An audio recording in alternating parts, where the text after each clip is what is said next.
একটা কথা মনে রাখবেন, কলকাতায় আমরা কিন্তু খাবারটা শুধুমাত্র খাই না, খাবারটাকে আমরা মনে রাখি। খাবারের প্রত্যেকটা বাইট এখানে ইতিহাসের একটা ছোট্ট ছোট্ট টুকরোর সঙ্গে আসে। কিন্তু কি হয়, যখন অন্য শহর থেকে একটি খাবার আমাদের শহরে এসে মিশে যায়, তার ঐতিহ্যটা নেই। করিমস এসেছিল মোগলাই কিচেন থেকে, যেখানে খাবারটা বানানো হতো রিচনেসের জন্য, কোনো কিছু আটকে রাখা বা রিস্ট্রেন্টের জন্য নয়।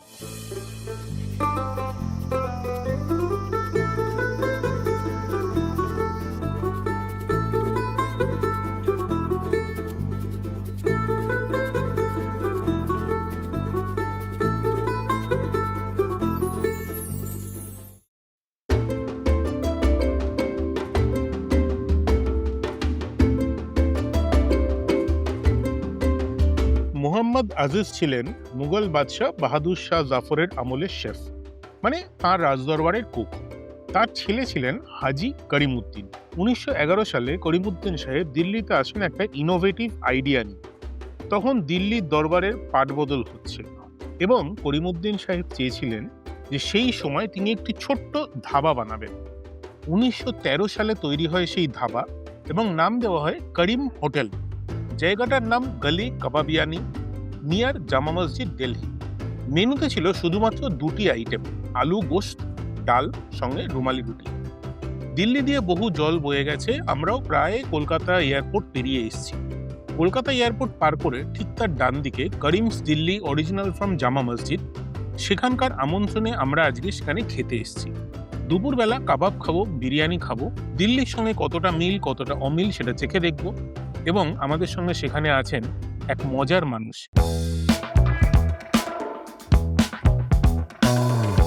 ওয়েলকাম টু করিমস বিটি কলেজ মধ্যমগ্রাম। চলুন খাবার দাবারগুলোর সঙ্গে একটু আলাপ পরিচয় করিয়ে নেওয়া যাক। দিল্লির ব্যাপার কাবাবে একটু জোর দেওয়া হয়, খুব স্বাভাবিক ব্যাপার। আমরা প্রথম দেখছি ওই যে সবুজ রঙের বস্তুটা, ওটা হচ্ছে চিকেন হরিয়ালি টিক্কা। সাদা রঙের বস্তুটা হচ্ছে আফগানি মুর্গ, ধরুন একটা বেশ তন্দুরি চিকেন মার্কা বস্তু, কিন্তু মালাই টিক্কার মশলায় মোড়া। তার উপরে একটু হালকা ক্রিমিশ গ্রেভি বা ক্রিমিশ মাখন দেওয়া আছে, প্রচুর ধনেপাতা কাঁচা কেটে। অবশ্যই তার সঙ্গে আছে মাটন বার্রা কাবাব। এটির ওপর আমার একটু স্পেশাল দুর্বলতা আছে মশাই। সঙ্গে বেশ কিছু রকমের স্যালাড। কাবাবের পরে মেন কোর্সের পালা।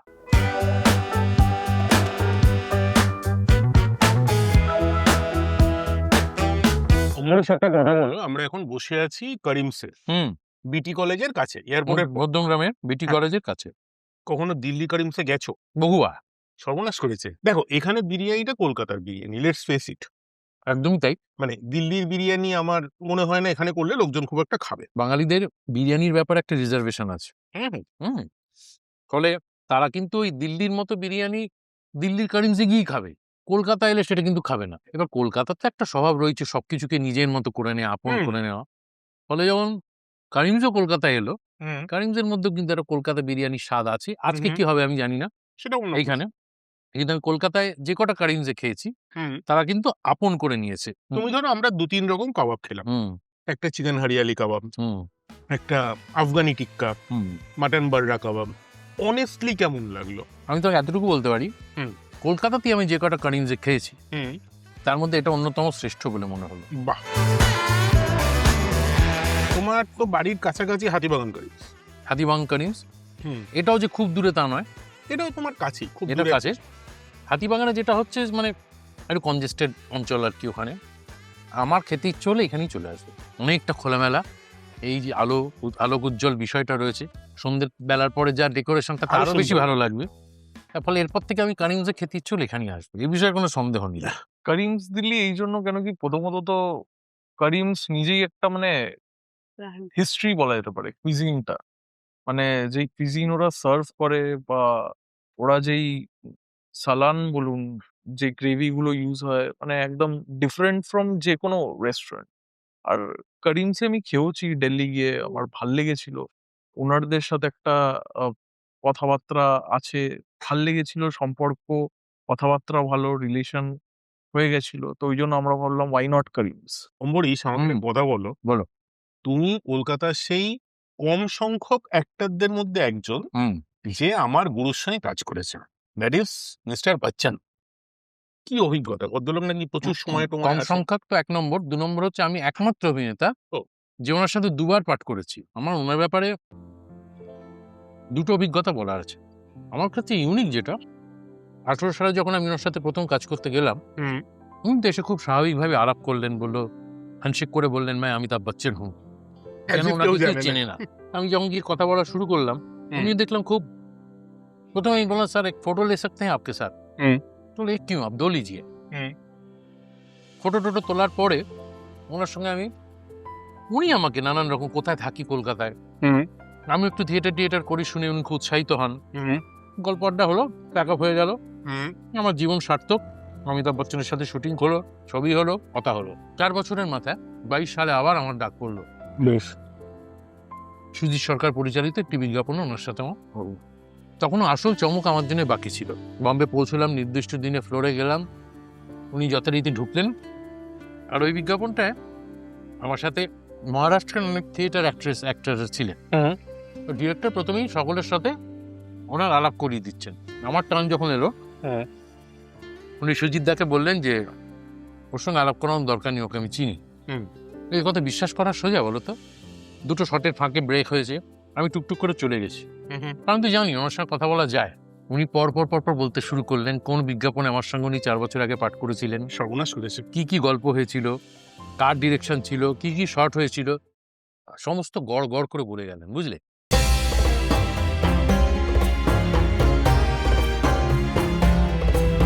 মেন কোর্সে অবশ্যই আমাদের সঙ্গে প্রথম যেটা আছে সেটি হচ্ছে mutton biryani, special mutton biryani of course.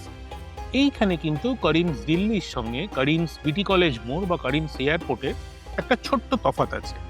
এখানে বিরিয়ানিটা দিল্লি স্টাইলের নয়, মানে না মুরাদাবাদি বিরিয়ানি, না আচারি বিরিয়ানি। এখানে টিপিক্যাল অসম্ভব সুন্দর subtle Kolkata style mutton biryani. তার সঙ্গে আছে চিকেন চাপ, তার সঙ্গে আছে মাটন চাপ, তার সঙ্গে আছে মাটন জাহাঙ্গীরি এবং তার সঙ্গে আছে মাটন লাহোরি। ওভারঅল একটা ক্যাডাভারাস ব্যাপার। তুমি বিরিয়ানির সঙ্গে ফার্স্ট অফ অল বলো চাপ খাবে না কি খাবে? আপাতত বিরিয়ানিটাই শুধু একটু খাই, বেশ তাহলে আসল স্বাদটা বোঝা যায়, বুঝলি? বেশ।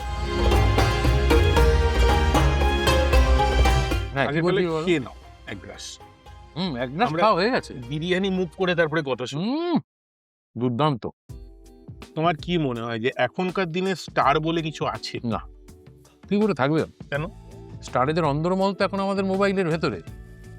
সকালবেলা Instagram? উঠে তুমি তো দেখে ফেলছো কোন স্টার কিভাবে দাঁত মারছে, সে ঘুম থেকে উঠে কিভাবে কফি খাচ্ছে, মানে দেখাতে হচ্ছে, তাদের উপায় নেই।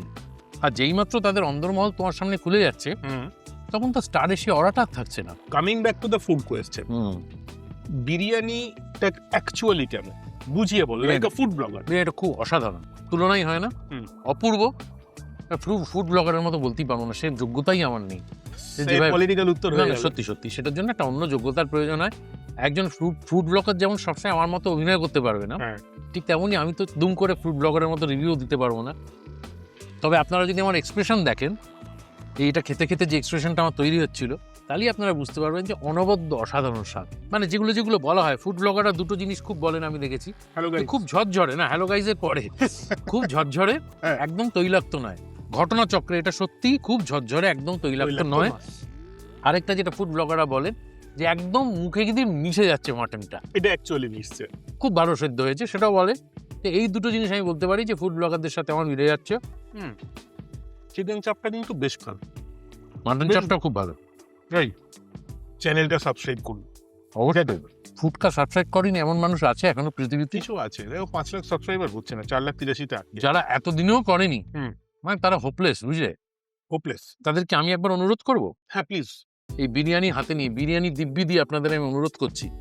এই 8 বছর হয়ে গেছে, ফুডকা তো দেখেন না, দেখেন না বলে আমি বিশ্বাস করবো না, না, না, কারণ এই তো দেখছেন আপনি। দেখে এই যে এতক্ষণ দেখছেন, সাবস্ক্রাইব করার বিষয়টা তো বেশি কষ্টের কিছু নয়।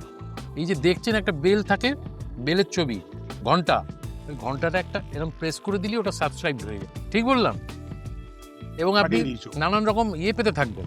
নোটিফিকেশন আসতে থাকে। এর জন্য আলাদা কোনো খরচা নেই, সবচেয়ে বড় কথা। বিনা খরচায় বাঙালিরা যা পায় তাই খায়। আমি তো সেই দলের মধ্যে রয়েছি। যদি রাস্তা দিয়ে যেতে যেতে শুনলাম ওখানে লাল শরবত দেওয়া হচ্ছে লড়ে যাও। বিনা পয়সায়, হুম। আরে বাবা, হয়তো আমি অফিস যেতে হবে, দেরি হয়ে যাচ্ছে, আমি কিন্তু লাল শরবতটা খেয়ে যাবো। তুমি তো এখন অব্দি একটু মাংস বা রুটি খাও, রুটিটা আজকে থাক, তাহলে পার্সেল করে বাড়ি দিয়ে দেবো। পার্সেল পার্সেল তো দেখো, আমি তো ভট্টাচার্য বামুন না, আর নিয়ে তো যেতে হয়, ছাদা মাছ। ছাদা তো ভাবতেই হবে বাবা, নিরুপায় আমি। আমাদের যেরকম চিকেন জাহাঙ্গীরি, কাবাবের মধ্যে মটন বড়া কাবাব আমাদের আদ্রাকে পাঞ্জাটা খুব ভালো হয়, মাটন আদ্রাকে পাঞ্জা, ওটাও খুব ভীষণ ভালো ভালো। হয়। মধ্যমগ্রাম এয়ারপোর্ট এই জন্য কেন কি এই জায়গাটাই এখন মানে পুরো বিরিয়ানির জায়গা বলা যেতে পারে। চলো, বাঙালির শেষ পাতে মিষ্টি মুখ না হলে হয় না। হ্যাঁ, কিন্তু আমার কাছে একটা সাজেশন দাও, সেটা হচ্ছে শাহী টুকরা আছে হুম আর ফিরনি আছে, হুম কোনটা মিষ্টি কম সেটা আগে খাবো। আই থিঙ্ক ফিরনির মিষ্টিটা একটু কম হবে। কম হবে? আই থিঙ্ক, মানে করিমসে বা করিমস দিল্লি বা করিমস এয়ারপোর্টের কাছে বিটি কলেজ মোড়ে আমি শাহী টুকরা খাইনি। হুম, টেকনিক্যালি ফিরনিটা একটু কম হওয়া উচিত। তাহলে ফিরনিটাই আগে খাই। কোনটায় থাকবে, শাহী টুকরা না ইয়ে? দুটোই ভালো লাগছে গো। আপনারা অনেকে হয়তো জানেন অম্বরীশ অসাধারণ গান গায়, কিন্তু একটা লোককে খেতে ডেকে হঠাৎ তাকে বলবো গান গাও গান গাও, বাবা অনেক খেয়েছো এবার গান শোনাও, এটা তো অসভ্যতা হয়ে যায়। আপনারা বরঞ্চ ফুটকার আগের এপিসোডে যাবেন, ক্লিক করবেন, দেখবেন অম্বরীশের গান আছে, সেটা শুনে আসুন। ততক্ষণে আমরা যেটা করি, আমরা শেষ প্রশ্নটাই যাই। শেষ মহা বিতর্কিত প্রশ্ন। তুমি বলিউডে কিছু কাজ করেছো, অ্যাড, সিনেমা, হোয়াটএভার, বলিউড আর টলিউড দুটো ডিফারেন্স কি? যেমন ধরো দিল্লি আর কলকাতার কারেন্সির ডিফারেন্স তুমি বলেছো, বলিউড আর টলিউডের ডিফারেন্সটা একটাই, সেটা হচ্ছে প্রতিভার কোনো ডিফারেন্স নেই। আমাদের এখানে কিছু কম প্রতিভাবান মানুষজন কাজ করে তা নয়, আচ্ছা।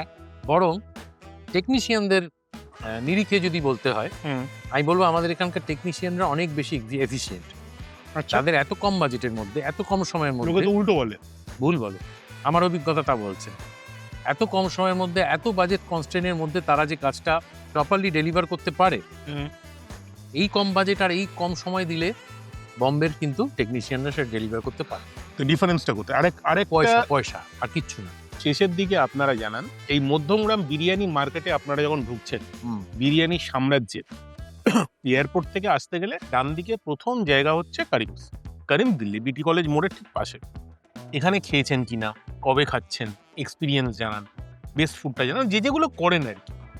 এবং তারপরে জানান আমাদের এই রকম আড্ডা অফ ক্যামেরা তো ঠিক আছে, অন ক্যামেরা আরেকবার দেখতে চান কি না, আপনারা নিশ্চয়ই আমার আর ইন্দ্রজিৎদার এরকম আড্ডা আরো দেখতে চান, না চাইলেও লিখুন যে চান, লিখুন কমেন্টে। তাহলে আমার এরকম মাঝে মাঝে হবে, বিভিন্ন জায়গায় যেতে পারবো, গিয়ে ভালো মন্দ খেতে পারবো। আমায় দেখছেন তো, শরীর চেহারা তো আর আগের মতো নেই, না না, শুকিয়ে গেছে। হ্যাঁ। আমার আগের চেহারায় ফেরত যেতে গেলে আপনাদের আশীর্বাদ ভালোবাসা লাগবে। আপনারা কমেন্টে লিখুন যে হ্যাঁ, আমরা বারবার চাই যে ইন্দ্রজিৎদা, ফুটকা এবং অম্বরীশ মাঝে মাঝেই আসুক এবং আড্ডা দিয়ে খাওয়া দাওয়া করুক। তাতে আপনাদের কি লাভ হবে জানি না, আমাদের লাভ হবে, আমার তো হবে। অন্তত বিরিয়ানিটা খাবো।